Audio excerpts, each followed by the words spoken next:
Peace to the gods. Welcome to the Road to Discovery podcast. This is your host, Kristian King Taylor, and I'm joined once again with my boy, son Ray. How you doing, brother? Joyful day, joyful day. Joyful and abundant, man. Just happy. I feel that. The joy is radiating off you, brother. Yeah, man. It's a beautiful day, man. It's always something to be excited about. I'm always focusing on shit that make me happy. So then it just make me bubbly and shit. Cause fuck it, why not? Yeah, I was actually telling my wife yesterday after we did our cast. I was like, he just got good. It's like I already know you're gonna take this the right way, so I don't even have to preface with I hope you take it the right way. But you have good childish energy. Yeah. You know what Oh I mean? man. It's like great, joyous, childish energy, like pure good energy. You know. So I Absolutely. appreciate you bringing that to the podcast, man. That's dope, man. I appreciate you sharing that with me. That made me feel good. That you know what? That was a focus of mine is to be unveiled, unmasked. Because a lot of the shit that I built my ego up, because the ego is just like a character, right? It's like a video game. You get to add certain traits. You take certain traits from your favorite people in your life, your uncles, your dad, your friends, your neighbor, but you also take it from your imaginary people from TV shows and books and Mm-hmm. rappers and all of that. And you start applying all of these things to your character. And a lot of the shit that I was applying to myself was to protect myself, from being seen as being vulnerable or weak. You know what I mean? So Yeah. I had to peel back the layers, and a lot of the ego shit that I thought was protecting me no longer served me, because now I'm getting to a point where all the love is self-sufficient and I don't require any external validation. I don't even wear shirts most of the time. Like, I've noticed just that. don't care. I'm just vibing. I'm too busy daydreaming to give a fuck now. You know what I mean? Yeah. So, yeah. So I appreciate that. That was dope. Yeah, man. Uh, I had something else lined up to talk about, but we were having such a good discussion before we even got into the podcast. We had to stop just in the middle, just because I'm like, this needs to be on the cast, you know. So I was sharing with you um, that I quit smoking weed in December, and I was just talking about how it's I'm about three months into it now. I feel good. I'm back having dreams. I'm back able to control my dreams. I'm back feeling good about it. But we were talking about how even just the plant of weed and even tobacco and everything, how it's been manipulated against us, especially us, as you can speak of, indigenous Black Americans, how it's used against us. So I love the way you broke it down. So if you could do that again for me, that would be great. So everything is psychology, right? And the people that perpetuate this knows this. Mine is all. So they utilize reverse psychology in a sense, through programming, through normalizing, through acceptance, social cues, and things of that nature. So when they took tobacco from us, first of all, they understood the connection we had with the land and with the herbs. And tobacco was a really big, powerful herb that was part of our normal day to day. It was used medicinally, but it was also used in meditation or spiritual practices. It was so deeply embedded, and there's hundreds of types of tobacco, by the way. So don't think that Mm-hmm. it's just one that can do everything. Like, man, they don't do all that. We knew all of this. It's how in tune we was, and some of us has been back in touch with that green thumb. So. Um, they took it because they knew that we were connected to it psychologically and spiritually, and they perverted it, added all of these chemicals that made it addictive, but also extremely negatively impactful. So now, as years go on, all the commercials and the Cancer Society and movies and TV shows and certain stigmas, when we think of tobacco, we instantly think of something negative. It's a negative connotation associated with it. It's evil, it's cancer causing, it's horrible. When really, when you look at the medicinal properties of it and the benefits, it's ridiculously beneficial to us. And all of this stuff, which I just brought it up to you, that it just came out about the effects of nicotine and how it kills certain cancer traits, and just ridiculously beneficial to eradicating the body of certain toxins. So man, it was wild and it was brilliant how they did it. But just think, this is one thing. You know what I mean? That's one thing, tobacco. And if we think of tobacco and instantly you think of negative, and you go down the rabbit hole and realize the amazing benefits, and then realize we were in tune with it. How many other things in life do we think are just normally bad, but it's probably amazingly beneficial? You know what I mean? I was a Christian boy. The crystals was evil. I'm constantly peeling back the layers and finding out almost everything. They tell you not to stare at the sun. I'm sun gazing all day, every day. I'm in the sun all day, and it's healing me. It reminds me of who I am. It gives me clarity because that's the infinite consciousness, just being absorbed to everything. That's why all of the plants and all of the life on Earth turn to it, and trees grow over each other to get as much sun as possible. And like, we've been so disconnected. But how much? Man, I tell you, the first time I had a really deep meditative session, like a meditative moment, I was sitting in the sun and it was just so hot. And the sun is just beaming right on my head, like to the point, when you close your eyes, you still see the sun. Yeah. It's like that. How exciting. I had one of the deepest meditative moments of my life where I had a full conversation with my higher self. I learned my higher self his name. And I learned the attitude, just the tone, and I can hear it. It was like it brought me into tears, bro. And it was just getting in tune with myself changed so much. And it's insane how powerful we are, and all these things are connected to pull us away from it.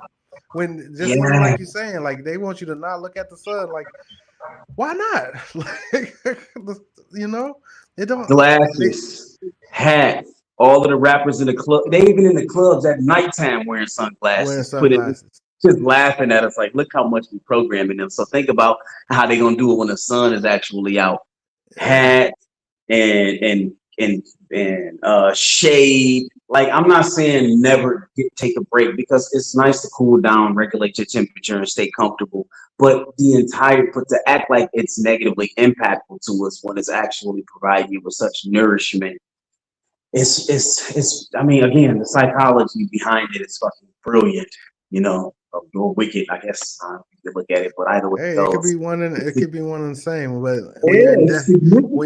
when you are desperately in need to try to level the playing field, you resort to extreme things. So I try not to hold hate or hold angst towards anybody or anything. I just try to understand. And once you can understand why somebody would do something, it starts to make sense. It starts to calm you a little bit.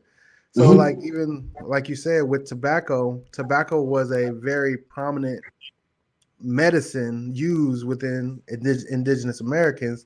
And we use that to contact our ancestors, to get into deep meditative states, to do all these things. But now they feed you back what they so-called is tobacco with all the poisons and everything to run us away from it, Absolutely. Yes, that's the truth. I want to go back to something you said when you talked about when you connected to your higher self. That was so profound and so dope. That story, like, I think that deserves a little bit more expunging on it. I want to ask you, do you know that higher self of yours, that is something that is that energy of your higher being, you can channel?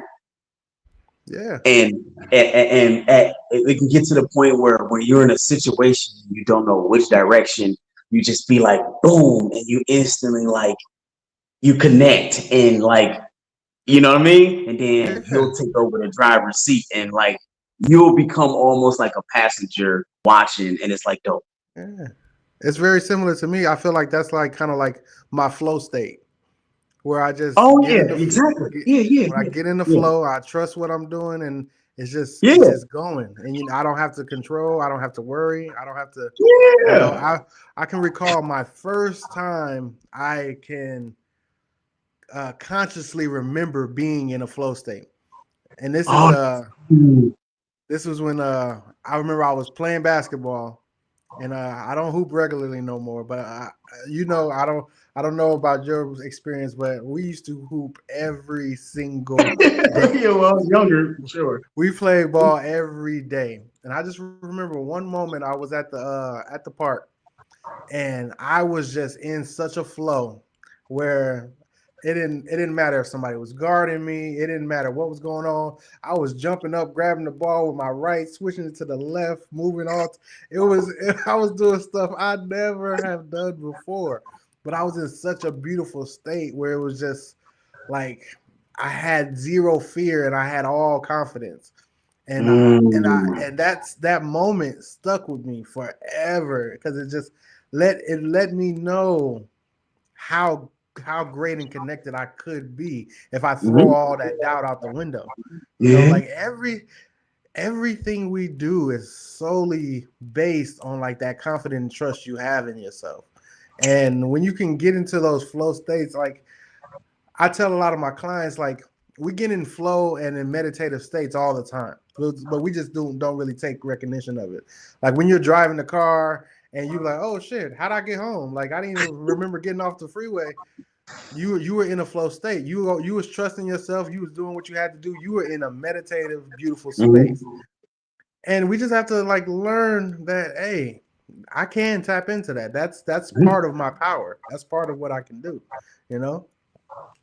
Yeah. Exactly. We got to have a lifestyle where the lifestyles that most people live, unfortunately, doesn't cater towards a life that allows people to flow very easily because it's so structured. It's so 9 to 5, 40-hour grind, getting up. And most people doing something that don't bring some genuine happiness or fulfillment for 8 hours a day. Not to mention all the other things that you have to do and pay bills and run errands and go shopping. And if you got kids, I'm not sure with the school and stuff, but and you don't really have a chance to actually obtain that. So the key is to try to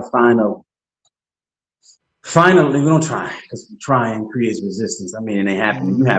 You have to create a life that doesn't feel create a life that's worth being present because Hmm. you can't go to flow without presence. You can't skip presence and go directly to flow ever, no matter what. You have to be behind your eyes in the driver's seat right here, right now. You know what I mean?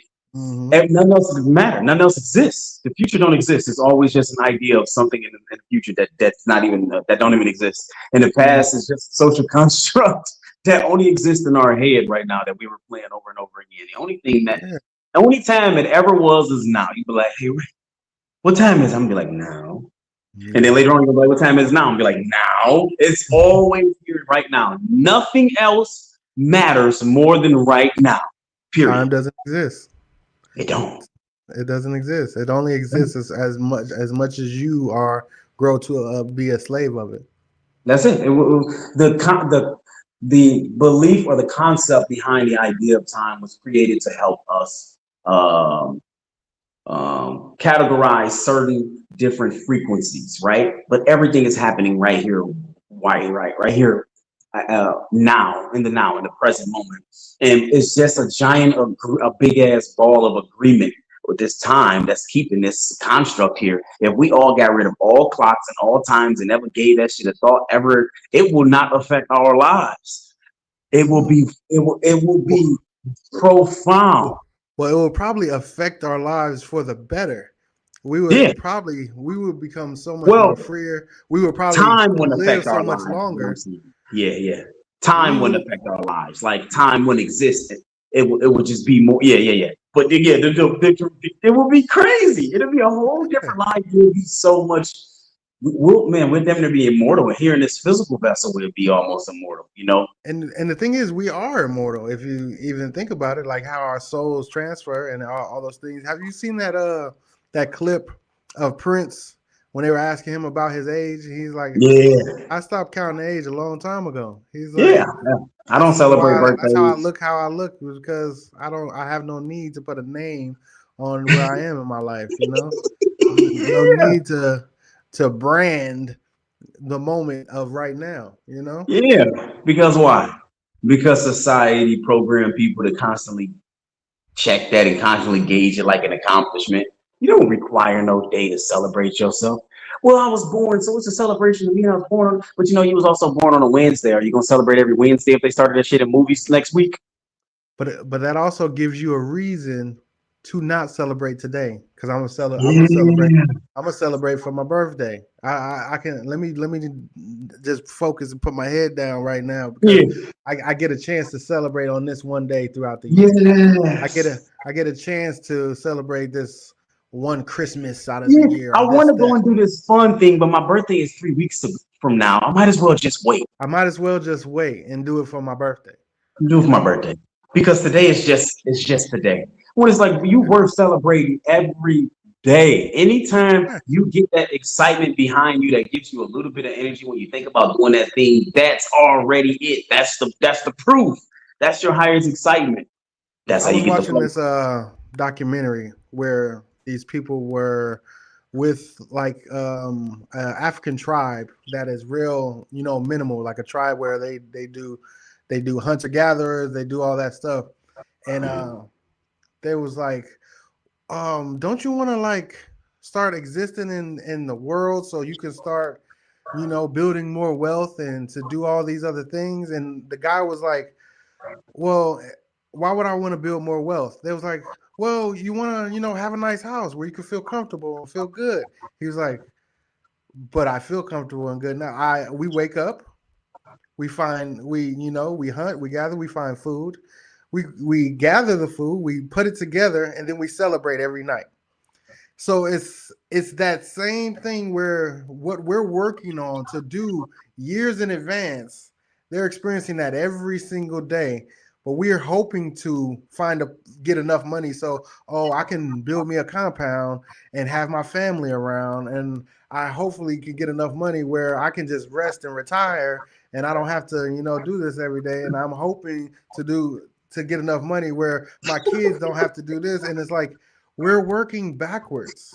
you know, we're By the time already you giving retire, we're giving all you got that so many stuff already. psychological issues you can't even enjoy the money.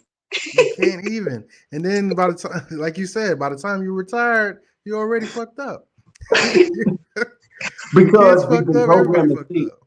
that happiness and fulfillment comes from external things. So we're trying to find happiness that comes within. And them niggas like, bro, just fucking be with your family and be happy. What the fuck you talking about? When we like, yo, but won't you just build all this other stuff outside and do all of this stuff so then you can be happy? And they're like, nigga, just be happy. I don't get it.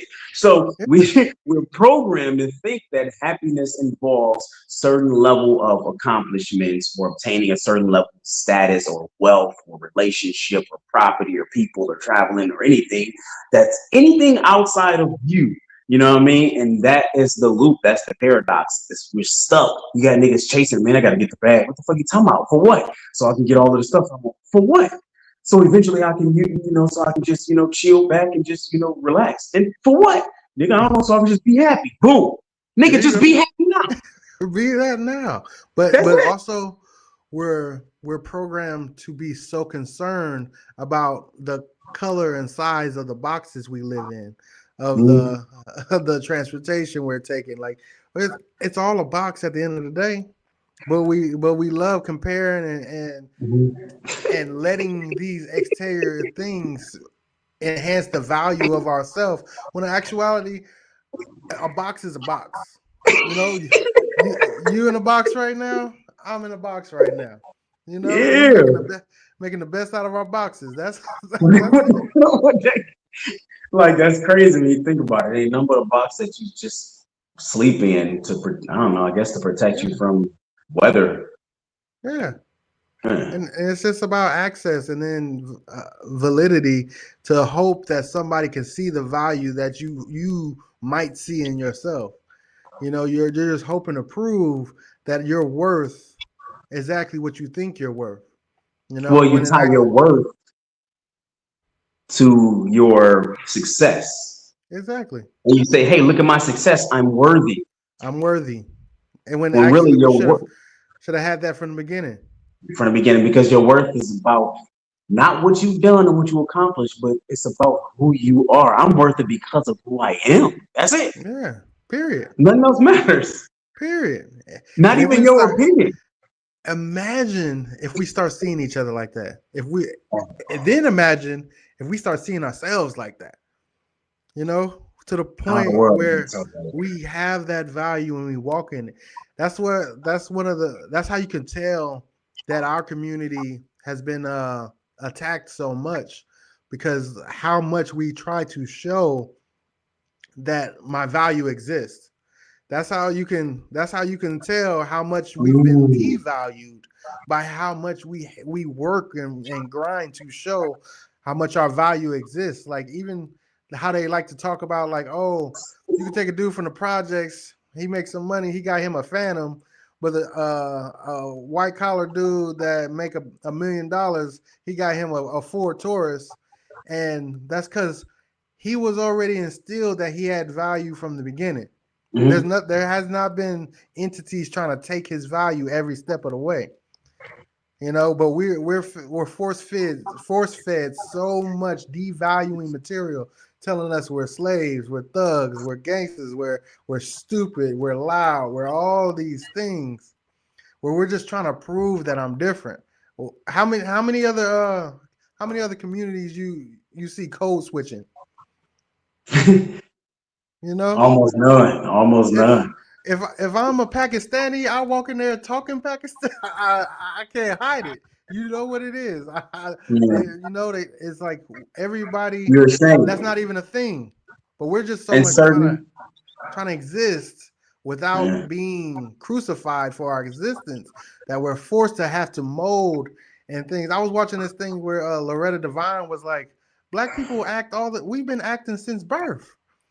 We were born actors. We gotta act when we go to church. We gotta act right, act this, act it out. Oh, hey Mm. baby, do that dance right now. Do it. We've been acting since the beginning of our existence. You know, Wow. You're right. and it's And we just expect everybody else to act. that's it. And Make sure we you come in here and act like you act got some right, sense. act You right. better act like you got some sense. It's just and it's normalized. Yeah, I think Kanye said something about that, where it's like it's just all we're all forced to act. If Mhm. Yeah, he said, like, if you go to a restaurant and you some kid is jumping on the tables and doing that, somebody's gonna tell the mother, like, you got to teach that child how to act. Yeah. So he doesn't have his freedom to be a child and to explore the chaoses that all come with being a child. The adventure that is daily life of a child. You have to teach him how to act.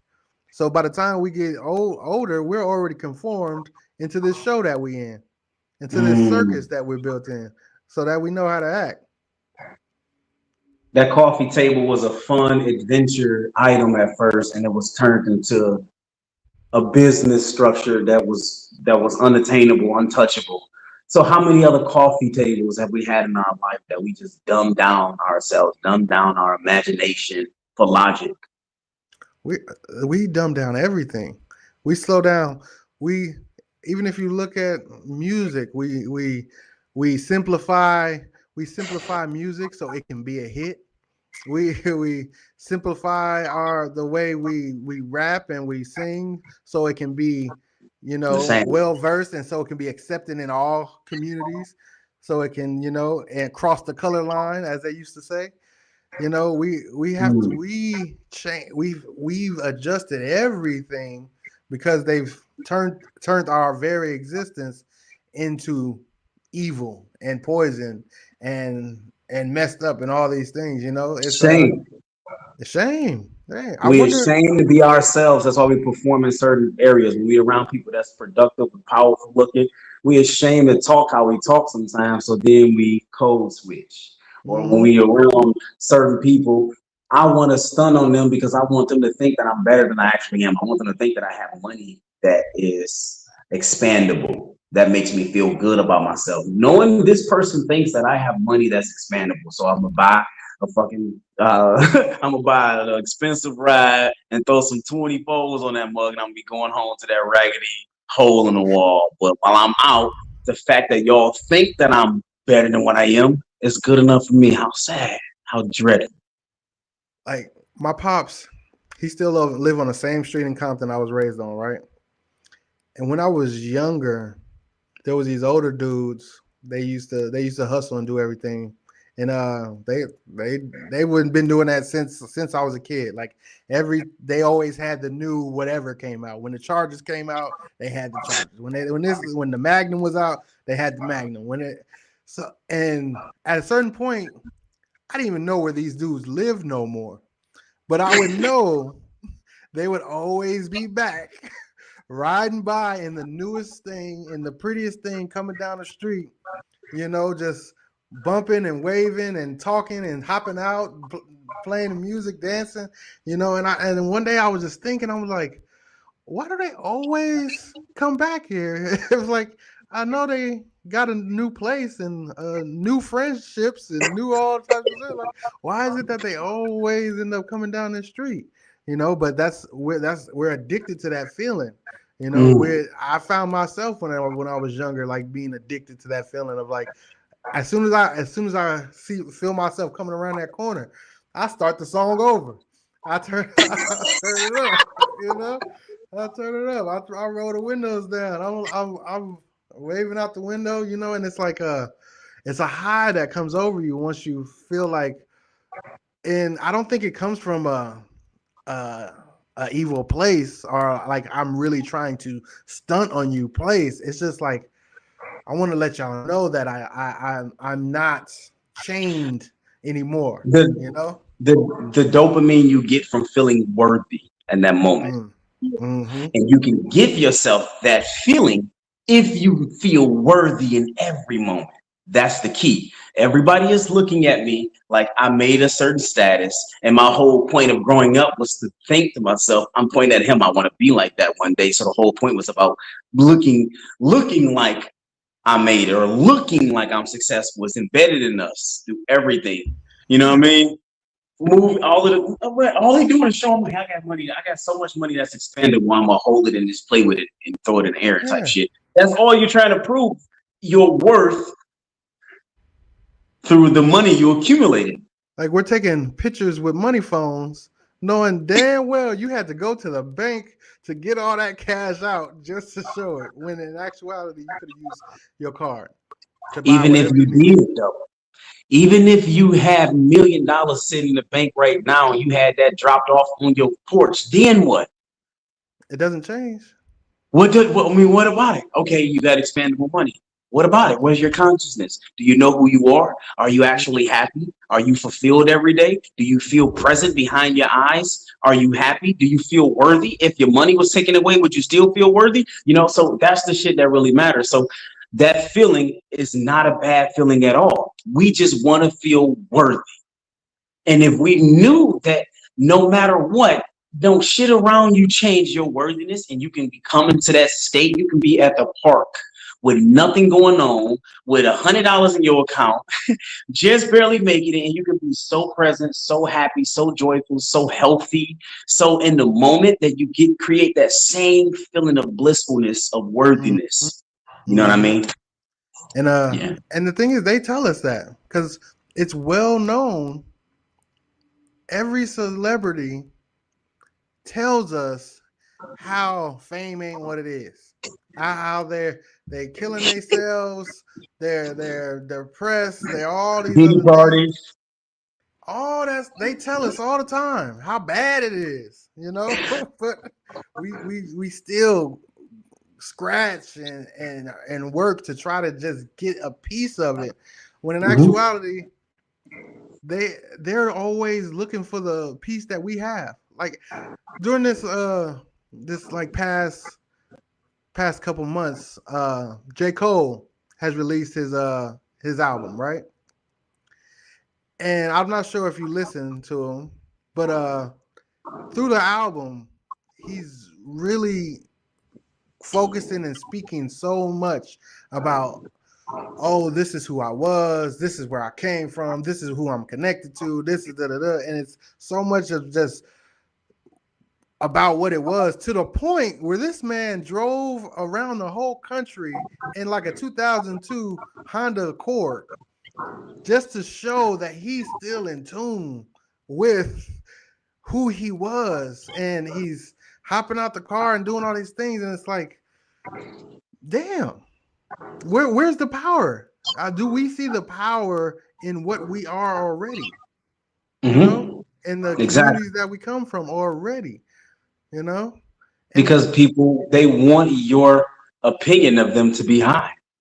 yeah, That's how important you are, even to these celebrities. They want you to think a certain thing about them because how you feel about them still affects them. That's how mm. powerful you are. But that's what happens when the whole basis of your career is how people think about you. That's Because it. when it How comes you to when it comes to entertaining, we are the ones you entertain, and if I don't like you, you don't have a job.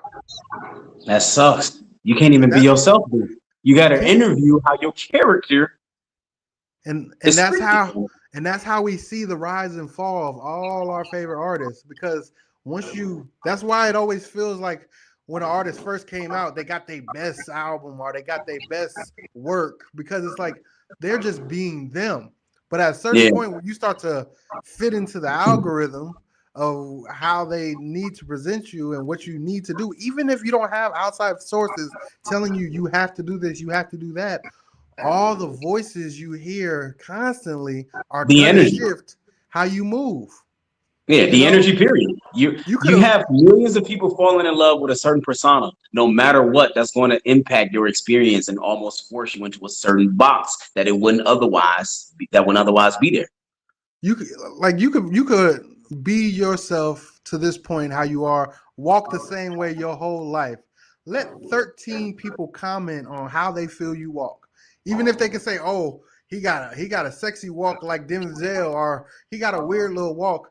Just those little comments will start making you shift your strut. Start making you shift how you moved. You know, and I was watching Andre 3000. He said it's not natural to be famous.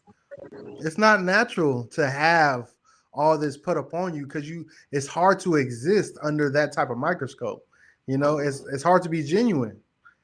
I think that's why. I mean, that's why it makes perfect sense. He walk around with a flute and he just do what he do, because You have he's just to. trying to be free.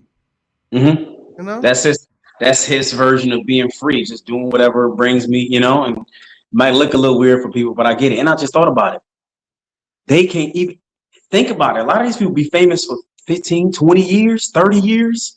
How much do you change over the course of 15 years? You can't, if you grow in something that no longer serves you as is a big part of your character. How much of a resistance does that create for the experience? Like a woman who used to dress seductively grows into her self-worth, and now you know what I mean, now recognize it's not something I want to do, but the character that you created that everybody loved is skanky and shit, and it's hot girl summer and shit. So Now you're forced to now promote you that. forced. That sucks. That sucks. Even rappers. What about people who start off violent who and get older and recognize that that was just a lack of self love, and they grow and they heal and they don't want to push that. But their character is the biggest gangster though. But so you know what I mean? Right. What do you do? And that's the thing. Like, I enjoy watching artists evolve. You know, I enjoy seeing somebody. I can see them rise in consciousness. I can see them be actually aware of who they are and start to and give us new versions of things. That's why it always tripped me out how, like, somebody can do something well, and then their next project or their next thing they do, people be like, "Oh, we wanted you to do this." Like, you can still own that old project. You can listen to that Exactly. whenever you want to. Like, Go that, it with. didn't disappear. Like, you can still have that, but we expect these Mm. new versions of the same thing all the time, Mhm. because you want that same feeling you got. It's like crack, in a sense. Like, you just want this, when in actuality, you still have it. You still can re-experience. You can go back to that feeling. Like, even now, if I can play some old, I don't know, some Nelly or some Ludacris. I can go back to how I felt when I was in middle school, and I'm like, Okay, yeah, I feel it. Like we're stuck in this time right now where music and film and everything it don't last up to like a month and a half because we're That's already. because that correlates with how much we lack presence. When you don't have presence, you're constantly chasing old stimuli because Mhm, your now isn't filled with love and presence. You probably miss people, you probably miss certain situations, miss houses. When you're fully present, you don't you it's so filled you don't have time to really be missing anybody thing or missing anybody. So it's all a part of the same system. It's all correlated and it's all connected. People are constantly looking at old shit because, hey, thinking about reminiscing there takes me out of the now because I'm not present right here. So I was looking forward to you reestablishing that old shit opposed to just making my now more present and more filled. Because if you are filled with presence, you don't really have much expectations on shit. Who cares? I'm gonna be happy either way. I'm just going in open. mhm, You know what I mean? Instead of mhm. hoping. Bars. Real shit. Put a note on that one. And you know what that just made me think? It's like how much we are so in control of our environment now to the point where it's like we have everything on demand. There's no hopping in the car and just hearing a song that like, oh shit, I ain't heard this in how long? Or it's just like, a show just pop on like, what is this? What am I watching? Like there is no real spontaneity that's out there to the point where even we're surprised about anything. We have everything so controlled and aligned. We are listening to the same songs we want to listen to every day. We're watching the same shows because we're like, all these other shows suck. Everything suck. I just gotta watch this. I just gotta do this. Like Mhm. to the point where spontaneity or surprises they irritate us. we, Mm, we get it's scary. agitated when something new change. It scares us. It's the unknown. All of that is pushing you into the box, and all of that perpetuates the fear of unknown. They always want you to be afraid of the unknown, but the only thing you're going to find in the unknown is more of yourself. And find an even stronger, better version of yourself because you'll find a self that has not participated in this before. That's it. The more you find of yourself, period, it's always good because the more you learn about who you are, who you naturally are, the more you get closer to actual source. And source is everything. So source is pure coherence, pure all, pure knowing. So the more you discover about yourself, period, the closer you get to God because the more of you you're discovering. How exciting, how powerful is that? And if we could walk around in that excitement, imagine the healing that can happen to us. Yeah. You know, Fuck me, man. when the Yeah. thing is, we already got all the tools. That's We just have to be here. You know, and not be mhm. pulled in the direction of the past or That's trying it. to trying to run in the direction of the future. If we could just be here and be so appreciative of like, damn, I'm on a podcast with Sun Ray right now. I Yeah. I did not know you a few days ago. Exactly. And Like just it's always something to be excited. you You know know, what? I thought about it. When people get old and you ask them what was their favorite time in life, right? I'm gonna drop my cup. And you ask them what was their favorite time. It's almost never when they was the most abundant or most wealthy. It's always something that has sentimental value. Back when me and Paul used to go back and we go fish off the water, or back when me and my kids, I had all my kids living in the same house, or when me and my girl first got married and we had those. It's always some sentimental time, and then you can ask them if you can go back in time and do a day during that time, what would you do? They answers almost anonymous, it's almost 100% be present. Just feel it. mhm. I wish. So what are you living at right here, right now? Right. Me and my wife was just having that conversation because when we met, it was like a burst of just connectivity to the point where like we try to look back now.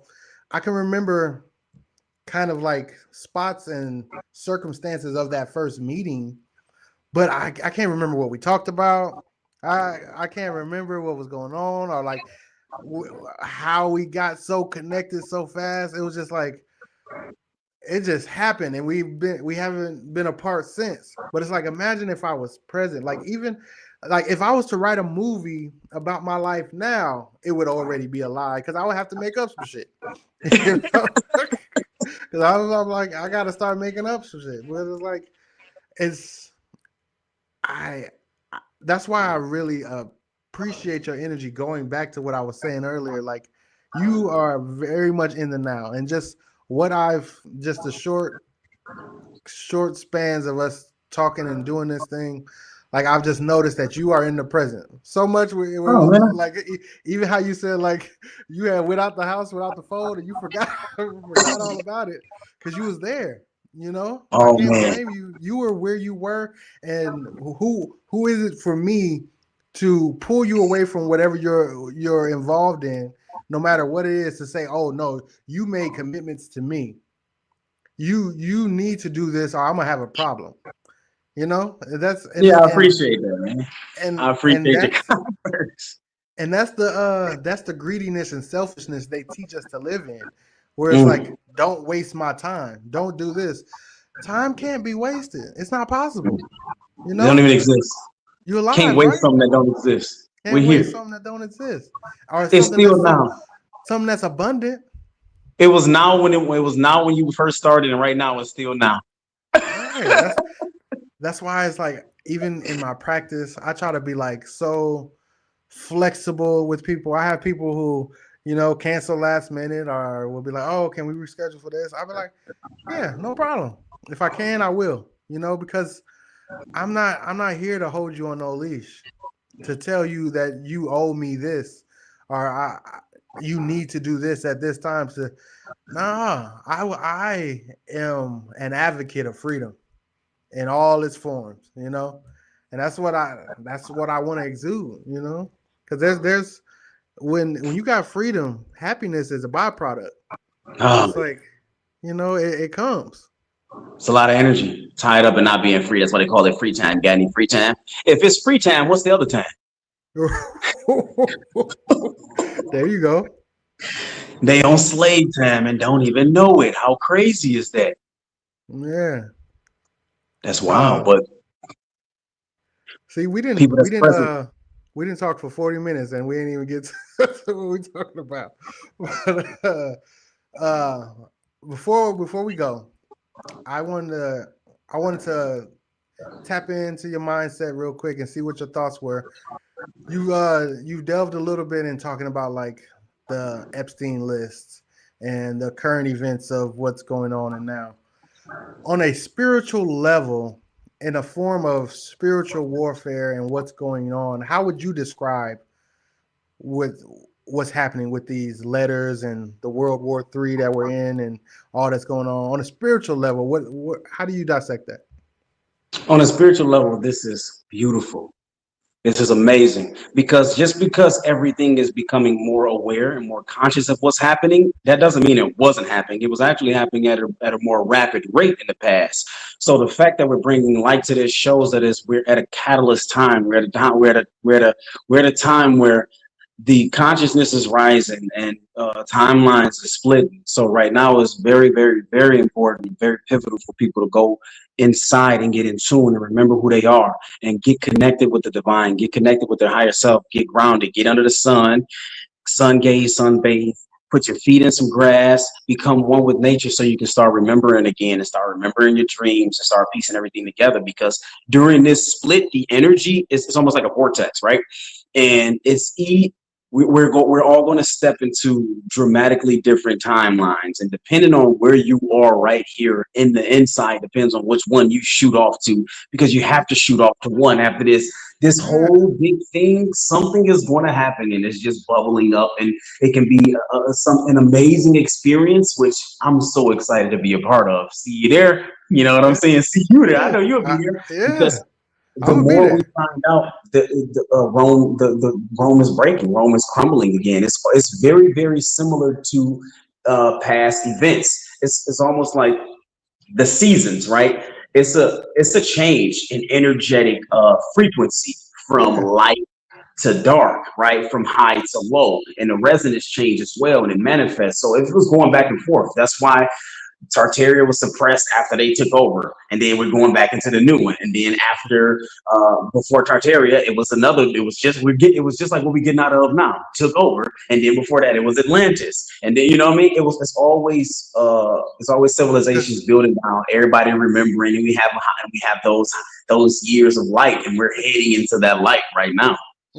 Because what we know, if there's anything that we know, that everything is based off of frequency, off the waves of the frequency. And the same thing with society. We could have been up here at Atlantis.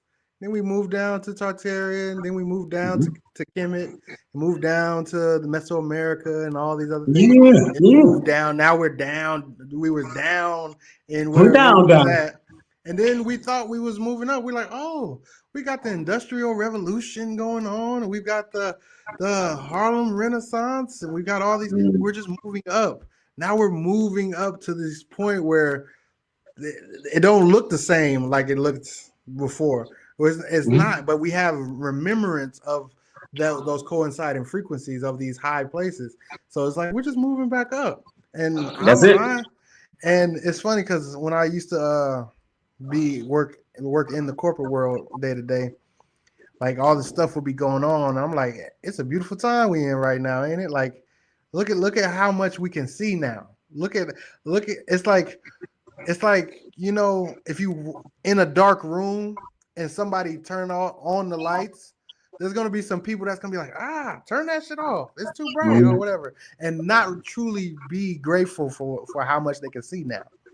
You know, when in actuality, look how much we see. Look who they can't hide from us no more. We've found out so much shit since 2020 that it's like that's gonna have to be like a mark, like you know how there's BC and AD, like after 2020, because everything has shifted. You know, that's why I definitely feel like how, you know, remember they was like the world was ending. They said the Mayans were saying that the world was going to end in 2012. Like, no, that's when your world was ending. Yeah, that's from your deciphering. That's when your world was ending. But it's the new creation of ours. You know, it's back to the creation of the frequency that we know, that we thrive in, that we love, you know. And just like you said, you gotta get with it. I hope you do. You don't got to, which I hope you do. Yeah, you don't got to, but you'll get it eventually this life or the next. But that's what the Dark Ages was. The Dark Ages was high vibrational time that they erased from history. It was peaceful. It was ether. It was Tartaria with those ether buildings everywhere, getting energy directly from the ether. It was Tartaria who built the Great Wall of China. It was actually faced towards China. So exactly. Keeping them out. So they was guarding motherfuckers from getting into it. Yeah, they were so ahead of the time, and it has so many pillars, right? And it has so many open centers. That was also a war on our consciousness. Every building has closed ceilings. It's like they literally promote closing you off from nature. But if you look at all of those old ones, they were all open. They had open temples, and they had ways to protect themselves from rain and stuff, but it didn't rain as much back then either. But also they have curved corners, like these corners of these rooms. Square. They shatter our frequency because they're not going to resonate and come back. Everything is contained. It's contained. They want to keep you inside those square walls, looking at a square phone with square windows. Everything is square. You walk through a hole in the wall to get to another room. There's another rectangle, which is just alone just square. Everything is square. The heat vent is square.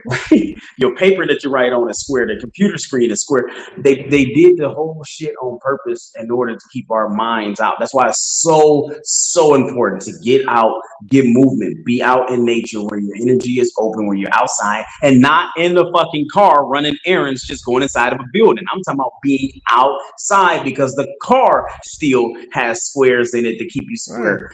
But how many things can you name in nature that's square? Ain't much square in nature. Ain't much square in nature. Ain't much square in nature. And the thing that is like the tell evidence of the spiritual warfare that has gone on to the point where even it is a profound, high conscious thing for you to know to put your feet in the grass. How that's crazy as fuck. That's high consciousness right there. When That's mind crazy. Wow. you, a normal, natural person would do that anyway. A baby will do it. A baby would do that anyway. A But baby and an animal. now people will pay for somebody to say, "Oh, you know what? You need to ground right now. You should probably go put your feet in the grass." And that, that's how that's how much the That's pendulum has crazy. swung. I didn't think of that. Wow. How we think that we somewhere, but the top 1% high conscious ones. It's talking about you should probably walk in the grass. You know? Like, bro, cement don't even exist in nature. Mm-mm. Mm-mm. And people don't think that. People think that people so consciously programmed that think that that's normal. But our feet was designed to be on soil, grass, sand, mud, dirt, whatever. And do you know that shit to take away foot problems? It'll take away ankle problems, knee problems, back problems, neck problems. Also, it'll take away psychological anxiety because there is a large percent of people in the United States that have a small percent of anxiety that comes from foot pain, and they don't even know why. You got to get up and go to work, and you're walking around all day. You don't know that part of your whole negative experience is coming from the pain caused from your feet, contributing to your small, subtle anxiety. And so your baseline is all the way the fuck over here when this is comfort. And if you took your shoes off and went to go walk around at a park for 30 minutes, that will reduce so much. But people don't do it. Your feet only know foreign objects. Yeah, they don't do it until somebody they see that might look like they got more than them say, all you got to do is this. And they be like, and even yeah, that's a great idea.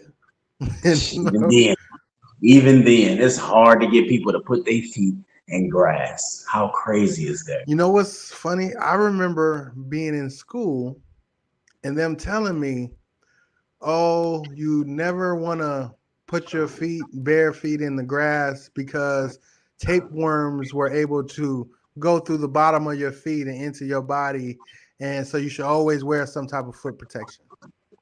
And I remember that because I went home and I told my god sister, and we up here just jumping, trying to avoid the grass and all types of shit. Holy crap! Making a game out of that.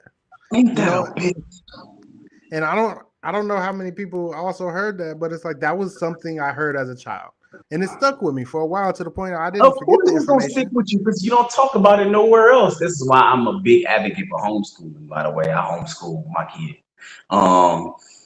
And I plan on doing my smaller son when he get older to some extent. Which also, I think, even to evolve that idea, we need to have collective homeschooling. That'd be so much better. Because I think homeschooling is good, but it's also still fitting in the system of isolation.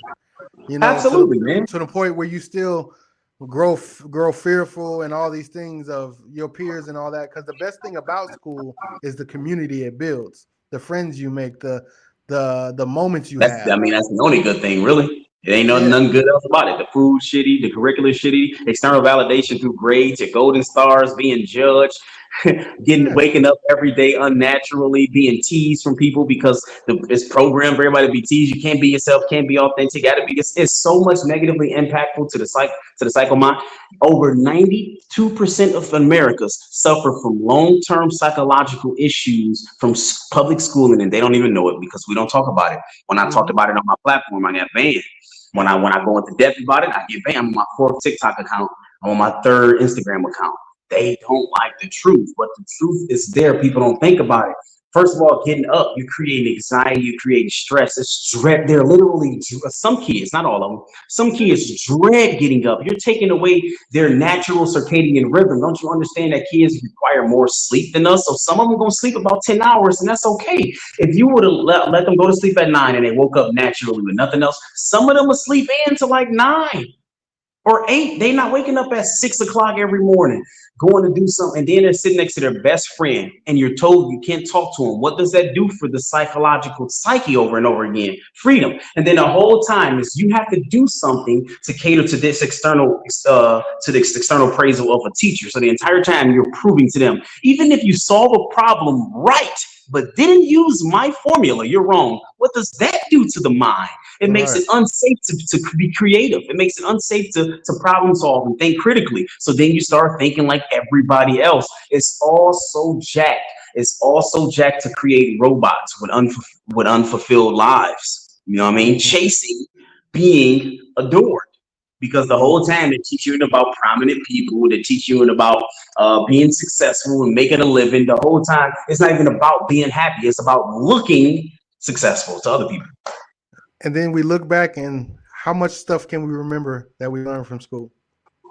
Pythagorean's theory. I don't even know that's. I know there's a theory called it, but I can't. I don't know one number in it at all. Cosine, sine, cosine. I like this stuff that has no bearing. We didn't learn about financial literacy. We didn't learn about taxes or property. We didn't learn about spirit. We didn't learn about frequency. We didn't learn about consciousness. We didn't learn about emotional regulation, communication. Yes, understanding. We learned how healing. We learned how to have critical comprehension when it came to a social studies book. But I can't critically comprehend my brother that's sitting right next to me, or my mother that is stressed out in the morning when she wake me up.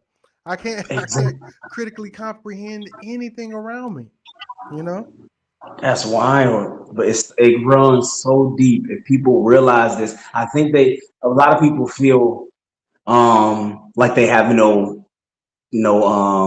don't have a choice because they believe, well, I'm working too much, I'm already tied up, there's no way I can give this much time for this. And to some of those people, it's much easier than people think.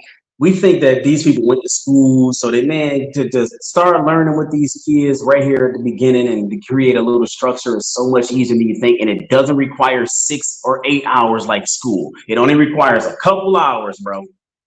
The thing that I've noticed, the people I know, the friends I have, or the relatives I have that have gone through the most schooling, that have their masters and all these other degrees, are the most indoctrinated.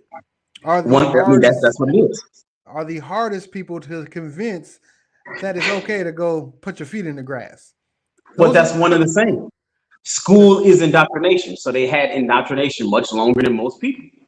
And they got it to a whole nother level, to the point where they feel higher in value in the beliefs, in the lies that they were given.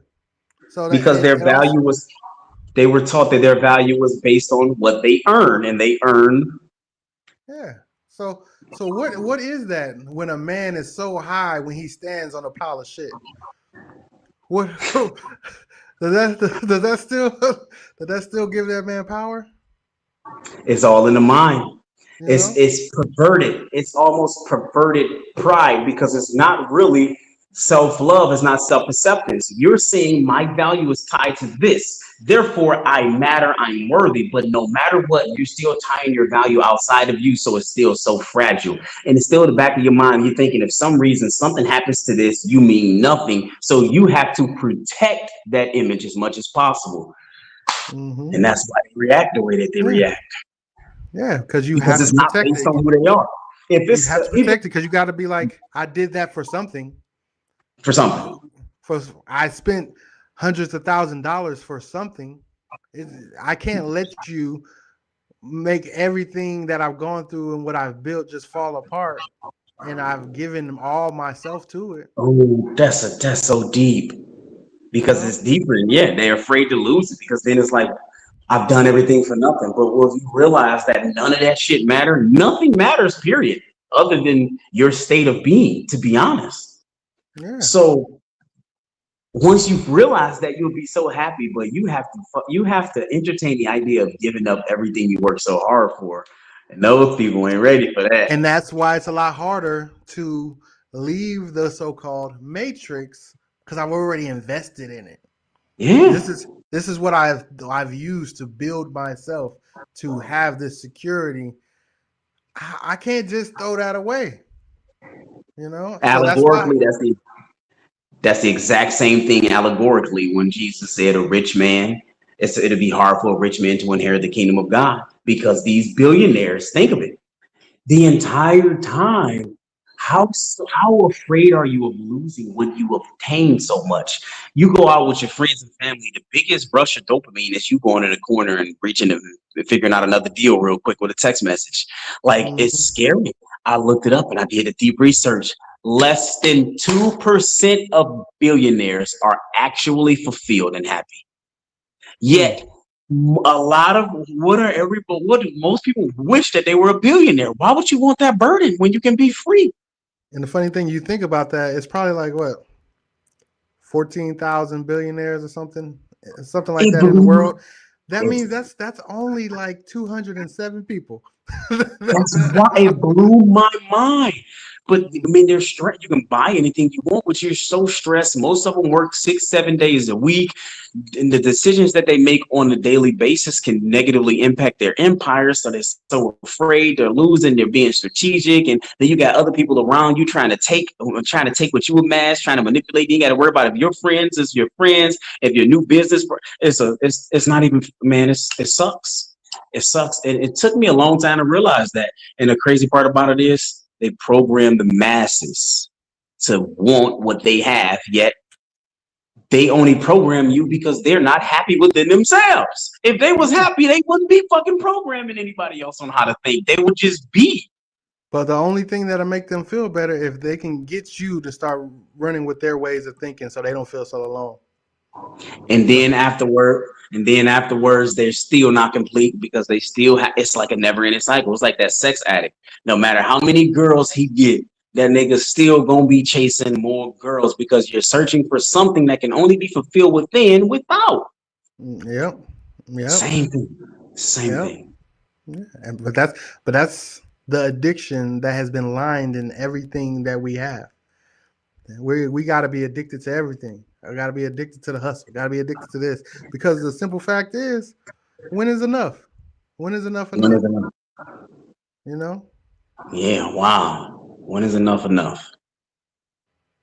Gotta get the bag. I don't get tired. I don't get tired. Chase the I bag. yeah, I'm I a don't. hustler. That's it. I don't, and I can't dream about hustling. You know, you Because know. this is already a dream. Hmm. That's like going to sleep at night, right? And you're dreaming in that whole beautiful world and you having 2 or 3 jobs, working 80 hours a week. That sounds silly. So Right. why would you spend your entire physical world trying to obtain money when you can just be present and manifest everything? It's the exact same thing. So I want to play so-called devil's advocate, just so that opinion can be seen and that we can still dissect that and talk about why. So, if that's the case, then how am I supposed to pay my bills and take care of my children and do all these things? And da, da, da, da, da. I would love to hear your opinion on that. Well, you think the same thing when you're dreaming. So you have to be present. And worrying is like is basically youth. Worrying is a cheat code to negatively manifest something you don't prefer. That's all what worrying does. It Mm-hmm. it benefits you none whatsoever, right? So you got to take out the worry. What are you ask yourself? What are you afraid of? What am I so afraid of? I'm afraid that if I follow my highest excitement, I won't be able to afford a house. And it's like, why do you believe that? Where does that belief come from? Mm-hmm. There, you know what I mean? So, and I'm not saying just jump off the cliff, especially if you have well, it depends. Responsibility. If you have Yeah. responsibilities. So, but you have to start first. You have to start. You have to daydream. You have to think it's possible. You have to think of a plan. Think of something that's realistic. In order, if a shocker, if an action shocker is too much for your nervous system, then do it gradually. It's all about starting off small. Start off with one little thing. So, if you think about the life that brings you more happiness and fulfillment, what are some parts of it? Are there anything in that life that's attainable right here, right now, with what you already got going on? And you take baby steps because those create catalysts and those already push you in different timelines, doing something differently than you would have done otherwise. I don't care if you have to just wake up and brush your teeth with your left hand. And it thrushes you into a different timeline. So, um, so after doing those baby steps, you take those and you use that as leverage. You take that energy and you go a little bit more and more. See how I got to this life. It happens real slow. Like even me, right? I worked a ton. I used to work in retail, and I've been in my same job for 13 years, right? So even right now, during the week, I'm at the park every day, most all days, and I still work for that same job. So I didn't even have to leave jobs in order to manifest it. So I'm living proof that if you put your self-worth first, it'll happen dramatically. You don't have to be the building block. You're not the one putting the pieces together. That's your higher self. Because when you start trying to piece it together with yourself, you're limiting yourself because you don't know as much as source.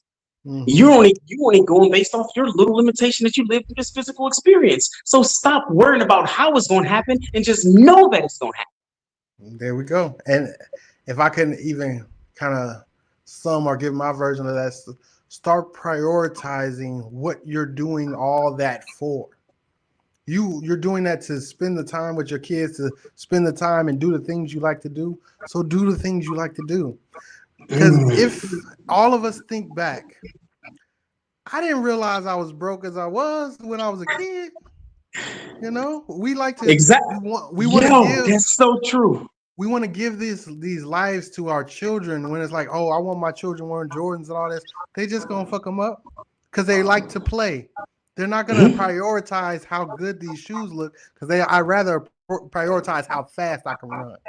How this mud might feel if I splash into it.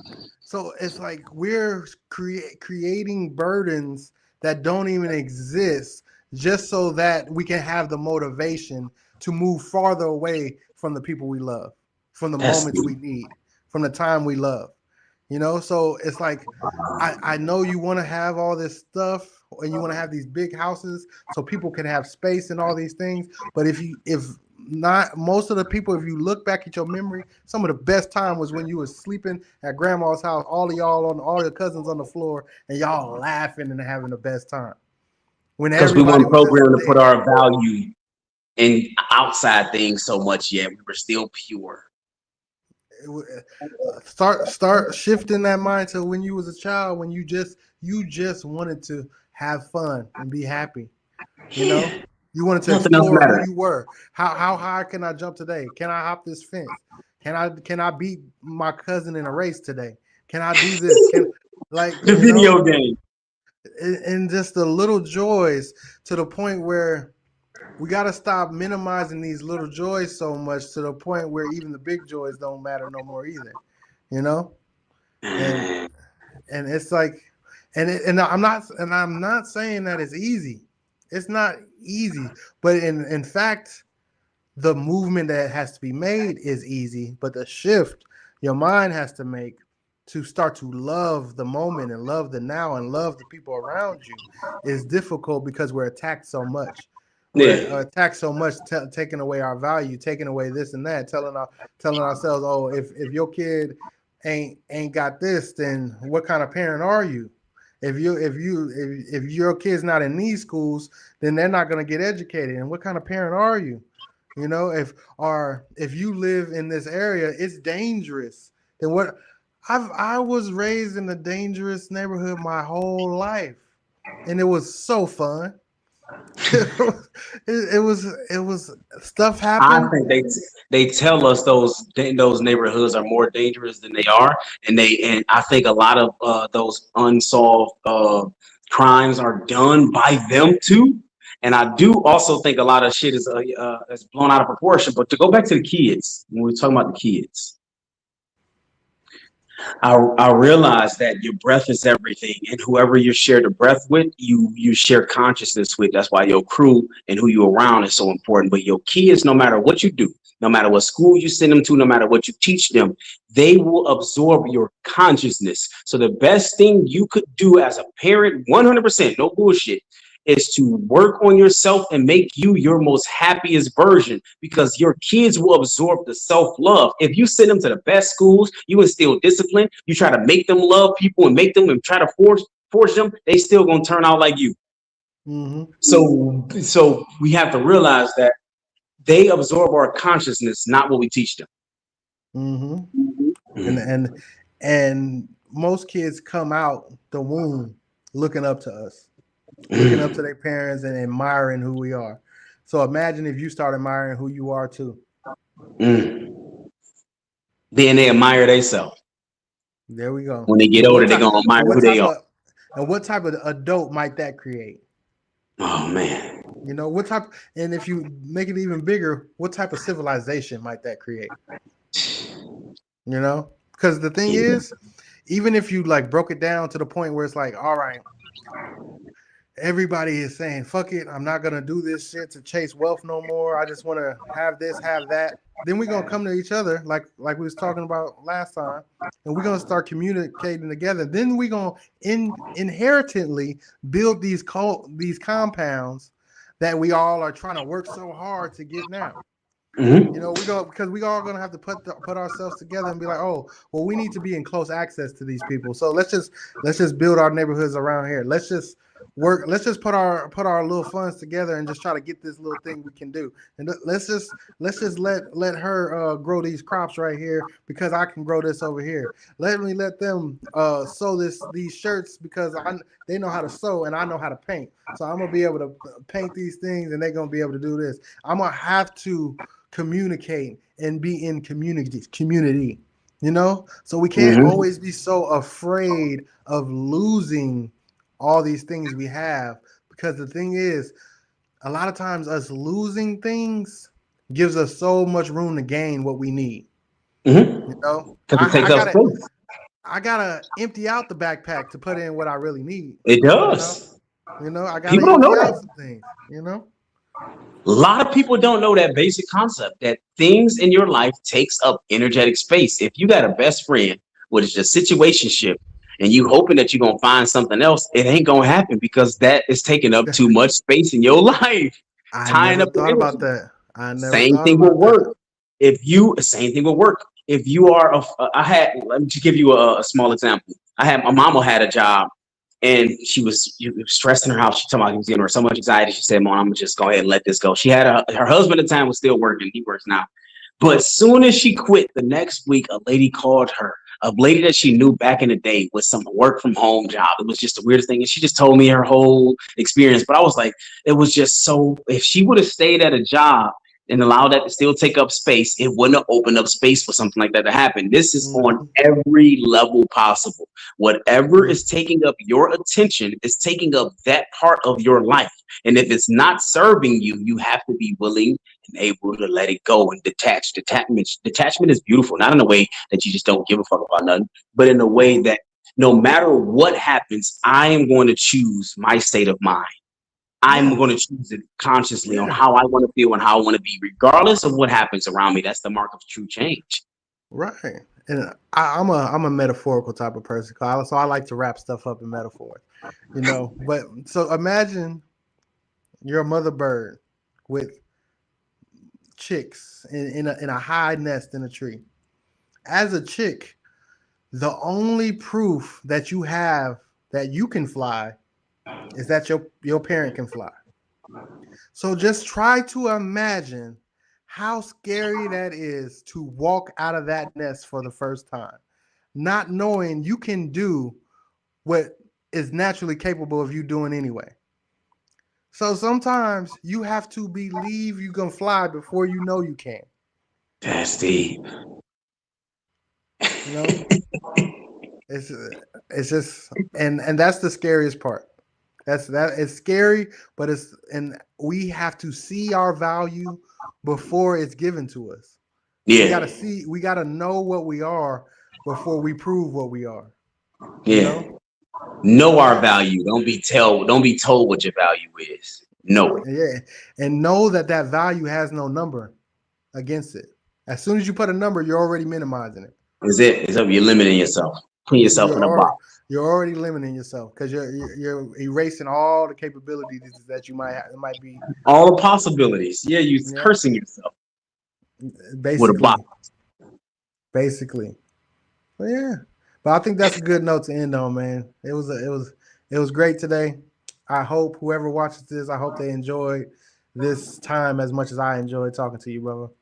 Man, I appreciate you too, man. Appreciate you having me. It was a good conversation. It went by fast too, man. A lot of Hell good, yeah, you know, and I that's learned the some best stuff, one. man. That's the best one, and we didn't have to plan nothing. So yeah, man, I appreciate you. Peace to you and all the people around you, man. And I'm excited about the time we in right now. All right, brother. I'll holla. Peace, man.